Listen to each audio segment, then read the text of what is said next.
Okay, so we're on the categorical imperative, and to oversimplify a bit, it's kind of like this. If you want to know if X is the right thing to do, just ask yourself, what if everyone were doing X at all times in all places? And if this leads to a contradiction, or you're not willing to do it in some technical sense, then it's not permissible in Kant's view. And this is important. I mean, it's not that it'll lead to bad consequences, it's that it'll lead to a contradiction. That's what makes it wrong according to Kant. And we'll see that in just a minute. Okay, so the reason we want to know more about this categorical imperative is because we want to know the principles that make up morality so we can test our actions, right? And this is because I got all sorts of voices in my head. You know, I have conflicting desires, conflicting emotions and desires. Sometimes my reason tells me to act in self-interest, sometimes in your interest, sometimes for consequences, sometimes in emotion. And when I face difficult decisions, I'm just pulled in all sorts of different directions. But there is this small voice of conscience in my head too that I sometimes confuse with emotion or cultural upbringing or what have you. And in this small voice is the categorical imperative when I listen closely. And it doesn't come from culture or desire or emotions. Rather, it's the standard by which I judge my culture, desires, or emotions. And so this can be hard, but it's sitting there whispering, saying, you know, what if everyone did it? Could you consistently will it become a universal law? Are you making exceptions for yourself? And it's saying things like, hey, buddy, that's just wrong, period. Okay? So that's the categorical imperative. Let's look at the steps involved in testing whether something is good or bad, or something is morally permissible. The first thing you want to do is think about what you're doing and put it into the form of a rule. That's called a maxim. Kant calls it your subjective principle there. Subjective law. And then you universalize it. You say, what if everybody was doing it at all times in all places? And if it leads to a contradiction, it's wrong. Okay. So let's use an example. Let's say I want to retire to a tropical island, so I ask you for some money, and I say I'll pay you back in a week. But I don't intend to pay you back. I'm lying to you. I'm making a false promise. So the maxim that I would be following, the rule that I would be following there is I should lie or make false promises when it's in my self-interest. Okay, that's what I would be following. And then I universalize it. I ask what would happen if everybody were doing it at all times and all places and so on. Now, if everyone did this, then nobody would believe in promises. The word promises might even lose meaning. So when we universalize it, the law that we're considering is everyone can lie or make false promises when it's in their self-interest and gets them out of a difficult situation. Now, a lot of times we can see how this would lead to lack of trust and maybe chaos, but that's not why it's wrong. That's a utilitarian reason, right? That it leads to chaos. The reason why it's wrong, according to Kant, is deeper, right? And so let's think about the reasoning here. If this were the case, if we universalize this law, nobody would believe in promises. However, the maxim that I'm following assumes you believe in promises. So in order to make that false promise, I have to want you to believe my promise, right? I will that you believe my promises. But when I universalize it, I will that you don't believe my promises, because nobody would believe promises when you universalize it. And there's a subtle point here that I haven't seen any Kantian scholars write on, but I'll mention it here. You can't help but universalize this because you are a rational creature. And the nature of reason, the nature of thinking, is to universalize. When you are thinking, you're thinking in language, and language is universal. When I say the tree is in the garden, you think of tree and what all trees have in common, or specific trees, but you know what I'm talking about. You are constantly universalizing. It's like your heartbeat.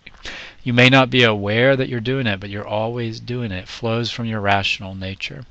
So at some level, you're always universalizing the maxim that you're following in each situation. And when it leads to a logical contradiction, it's like you're being pulled in two different directions, because I'm willing that you believe promises, and my universalizing nature is willing that I not believe in promises, that nobody believe in promises. And so there's a conflict. And part of living a good life is to coordinate your desires, not have that conflict. But anyway, that's why it's wrong, that logical contradiction. Okay? Since it failed the test, I shouldn't do it. I shouldn't lie to you. Here's a simple version of this. This is Calvin and Hobbes. Okay? And Calvin says, I don't believe in ethics anymore. The ends justifies the means. Might makes right, and so on. He sounds like an egoist or utilitarian. Okay, and then Hobbes pushes him in the mud, and Calvin says, I didn't mean for everyone, just for me. And I think that's one of the central insights of Kant. Morality has something universal about it. I shouldn't selfishly make exceptions for myself. Morality, or what Kant calls practical reason, commands us to rise above our own selfish and self-interested desires and consideration of consequences, and so it commands us to rise above these when they clash with the universality of moral reasoning. Okay. Let's look at the second formulation. Kant says there's 3 formulations, there seem to be 5.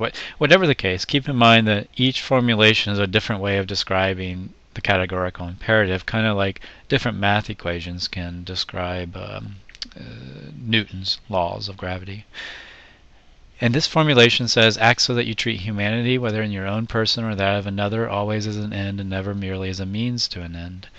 And this formulation is often misunderstood, okay?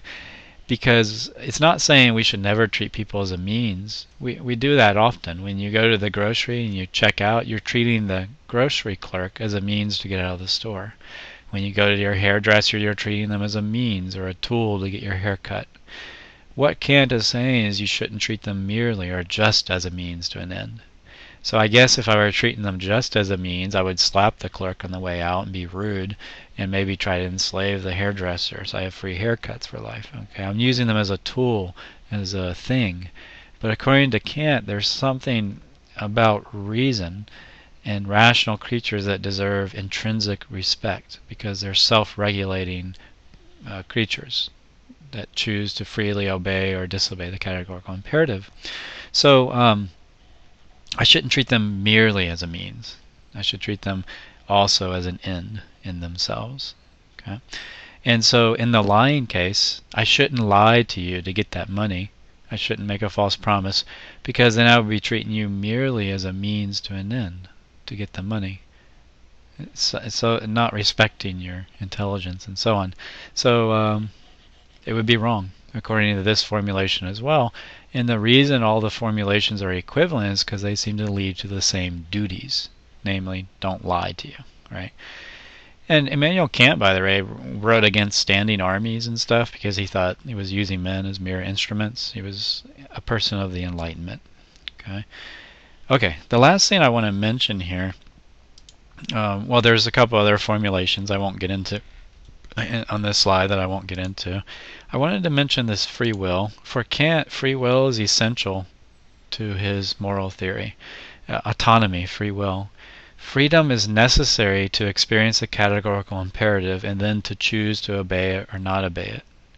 Right? Now, so yeah, it's just essential there. The law of the categorical imperative doesn't force you to obey it like other things do. So in the Critique of Pure Reason, Kant showed that free will is logically possible no matter how far deterministic science proceeds. Okay? Somewhat inaccurately, we can say free will exists in the noumenal realm, so to speak. So he believes it's logically possible and that there are good reasons for believing free will exists, even if we can never prove it. And free will, autonomy, is essential to his morality. If there's no free will, there's no morality. Okay, so that's something you may want to think about. He also had other postulates, like he would argue that immortality and the belief in God are postulates, things that our moral natures are kind of forced to believe in if you live a deeply moral life. But he doesn't believe that belief in God is necessary for morality. All right, let's evaluate his theory.